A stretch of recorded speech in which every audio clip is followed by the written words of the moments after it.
Hey guys, welcome to my channel. बहुत दिनों से एक बात चल रही है कि एमएचटी सीईटी की डेट्स अभी तक डिक्लेयर नहीं हुई है। उसके फॉर्म्स निकल गए हैं लेकिन अभी तक डेट्स का कुछ पता नहीं है। तो उसी के ऊपर हमने आज एक वीडियो बनाई है कि एक्सपेक्टेड डेट क्या हो सकती है। तो ज़्यादा टाइम नहीं लेंगे आपका भी, ये छोटा ही वीडियो है। तो शुरू करते हैं आज के वीडियो को।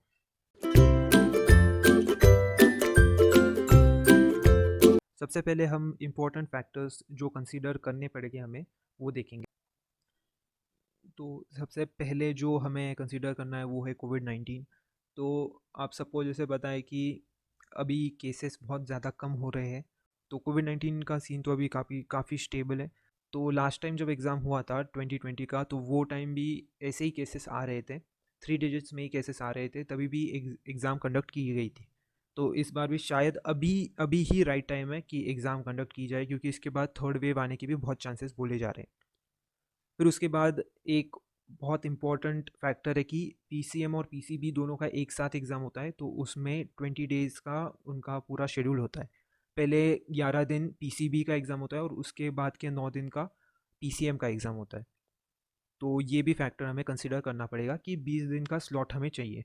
और सबसे इम्पॉर्टेंट चीज़ ये है कि एग्ज़ाम डेट्स जो है वो कभी क्लैश नहीं होते कोई भी एग्ज़ाम की, जैसे कि जेई हो गया या फिर नीट हो गया या बाकी भी कोई एग्ज़ाम्स है, बिट सेट हो गया।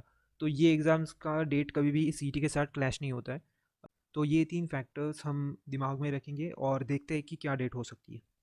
तो हम आ गए अपने एग्ज़ाम कैलेंडर के ऊपर। तो आज 3 अगस्त है। तो देखते हैं कि 3 से 9 तक बिट सेट का एग्ज़ाम होने वाला है। तो इस स्लॉट में तो होगा नहीं एग्ज़ाम। उसके बाद आता है 10th से 25th तक का हमारे पास गैप है। लेकिन 10th से 25th तक कितने दिन है वो देखते हैं सबसे पहले। तो ये सिर्फ 15 डेज़ ही है। तो 15 डेज़ में तो हो ही नहीं सकती एग्ज़ाम, हमें 20 दिन का गैप चाहिए। तो बहुत चांसेस है कि अगस्त में तो होगी ही नहीं एग्ज़ाम। और वैसे भी अगर डेट डिक्लेयर कर रहे हैं तो उसके डेट डिक्लेयर करने के कुछ 10-15 दिन के बाद ही एग्ज़ाम्स होते हैं, ये भी हमें समझना चाहिए। तो उसके बाद 26 अगस्त से लेके 2 सितंबर तक जेई मेंस होने वाली है। तो उसमें भी एग्ज़ाम्स होना पॉसिबल नहीं है। सो उसके बाद 12 सितंबर में नीट की एग्ज़ाम होने वाली है। तो इधर भी सिर्फ तो यहाँ पर भी सिर्फ 9 दिन का गैप है। 9 दिन के गैप में भी एग्ज़ाम नहीं हो सकती है, 20 दिन का गैप चाहिए। उसके बाद आता है जेई एडवांस जो है अक्टूबर 3 को। तो अक्टूबर 3 को अगर हमने कंसिडर किया जेई एडवांस को, और 12 सितंबर को नीट अगर हमने कंसिडर किया, तो ये पूरा गैप 20 डेज़ का होता है। लेकिन आप खुद ही लॉजिकली एक बार सोचिए कि नीट का एग्ज़ाम होने के तुरंत बाद पीसीबी का एग्ज़ाम होना क्या पॉसिबल आपको लगता है? मतलब आपको लगता है तो ठीक है, हो भी सकता है, मतलब कुछ बोल नहीं सकते गवर्नमेंट के बारे में। लेकिन बहुत ज़्यादा सोचते हैं, एक प्रॉपर टीम होती है उनकी ये सब फैक्टर्स कंसिडर करने के लिए। तो मुझे ऐसे लगता है पर्सनली कि ये नहीं हो सकता। लेकिन यस, नीट के बाद एग्ज़ाम होगी, ये तो आपका फिक्स्ड है।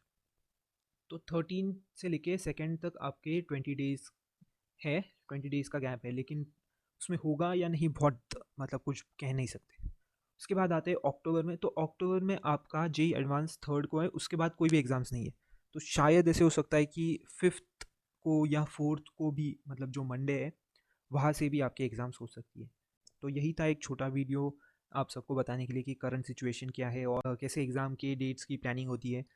तो आई होप कि आपको एक रफ़ आइडिया तो लग ही गया होगा कि कब एग्ज़ाम्स होने वाली है। तो उसके अकॉर्डिंग आप अपना शेड्यूल प्लान कीजिए, कितने चैप्टर्स कब कवर करने हैं वो सब आप प्लान कीजिए। और या that's it from my side.